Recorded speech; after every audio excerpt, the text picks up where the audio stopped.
News, दलित पीड़ित व शोषित जनतेचा खनखनीत आवाज। वीडियो में पेश किए गए विचार, इसमें शामिल लोगों की निजी राय है। हमारा चैनल इन विचारों का खंडन या समर्थन नहीं करता है, इसके लिए हमारा चैनल जिम्मेदार नहीं है।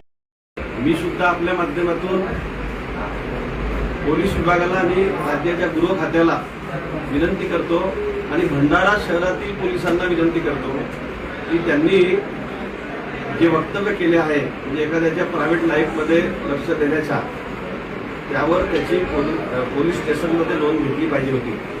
त्यांना माझ्या माहितीप्रमाणे कोणी तक्रार दिली पाहिजे याची आवश्यकता नाही, पण त्यांनी स्वतःहून नोंद घेतली पाहिजे। राज्याच्या गृह विभाग आणि गृह खात्याचे प्रमुख जरी राज्याचे मुख्यमंत्री देवेंद्र फडणवीस असले तरी एका विशिष्ट सत्ता पक्षाच्या लोकांसाठी गृह खाता काम करत नाही। अशा प्रकारचे वक्तव्य करणाऱ्यावर पोलिसांची तेवढीच नजर पाहिजे होती। जे गेल्यानंतर इथून गेल्यानंतर जवळपास 2 दिवस पूर्ण झाले तरी अजूनपर्यंत पोलीस स्टेशनने त्याची नोंद घेतलेली नाही। त्यामुळे पोलीस विभागाने तात्काळ त्याची नोंद घ्यावी। दुसरा एक विषय, एक माजी मंत्री आणि या दोन्ही जिल्ह्याचे नेते समजणारे त्यांनी त्या मेळाव्यात एक असा वक्तव्य केला की भंडारा शहरात मोठ्या प्रमाणात नगर परिषदेमध्ये भ्रष्टाचार झाला। आता भ्रष्टाचार करणारे सत्ता यांचीच होती। 4 वर्ष नगर परिषदेवर प्रशासक बसण्याच्या पूर्वी भारतीय जनता पक्षाचे नगराध्यक्ष होते।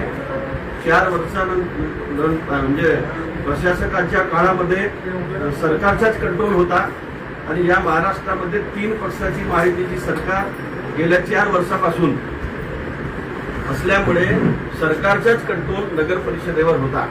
आता त्यांनी ज्या पद्धतीनं एखाद्या व्यक्तीवर त्यांची 20% वसुली सुरू होती, भ्रष्टाचार मोठ्या प्रमाणात झाला, आमची नगर परिषद आल्यानंतर आम्ही त्याची चौकशी लावू, म्हणजे कार्यकर्त्यांना कुठंतरी त्यांचा उत्साह वाढवण्यासाठी आणि मतदारांना वोटे आम्हीच देण्यासाठी म्हणून अशा प्रकारचे वक्तव्य केले असावे। पण त्यांनी त्याचे आत्मचिंतन करायला पाहिजे होता की या नगर परिषदेवर भारतीय जनता पक्षाची सत्ता होती आणि प्रशासकाच्या काळामध्ये सुद्धा सरकार महायुतीची होती। त्यामुळे आता ते स्वतःची चौकशी लावणार आहेत का याचा सुद्धा खुलासा करणं आवश्यक आहे। त्यासाठी भंडारा शहरातील जनता नक्की त्याकडे त्या दृष्टीनं पाहिली। मागच्या काळामध्ये आपण पाहिला, मी सुद्धा भारतीय जनता पक्षाचा आमदार होतो।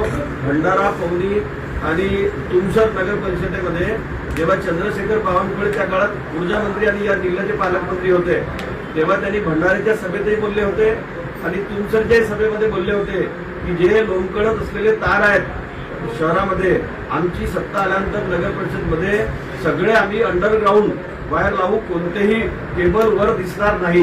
पण गेले 5 वर्ष आटपून गेले, 21 नंतर पुन्हा 4 वर्ष गेले। यांची महायुतीची सरकार महाराष्ट्रामध्ये असताना आणि नगर परिषदवरही सत्ता आल्यानंतर यांनी जे नगर परिषदच्या निवडणुकीच्या कार्यकाळात आश्वासन दिले होते त्याची पूर्तता आतापर्यंत केली नाही आणि त्यामुळे कदाचित त्यांना विसर पडला आणि पुन्हा अजून दुसरा मुद्दा घेऊन ते जनतेची, भंडारा शहरातील जनतेची आणि जिल्ह्यातील जनतेची दिशाभूल करताना मला प्रत्यक्ष दिसले। त्यामुळे जनतेने यांच्या खोट्या प्रचाराला बळी पडू नये अशी आपल्या माध्यमातून विनंती करतो। व्हिडिओ जास्तीत जास्त लाईक करा, शेअर करा आणि आमचे YouTube चॅनल सबस्क्राईब करा।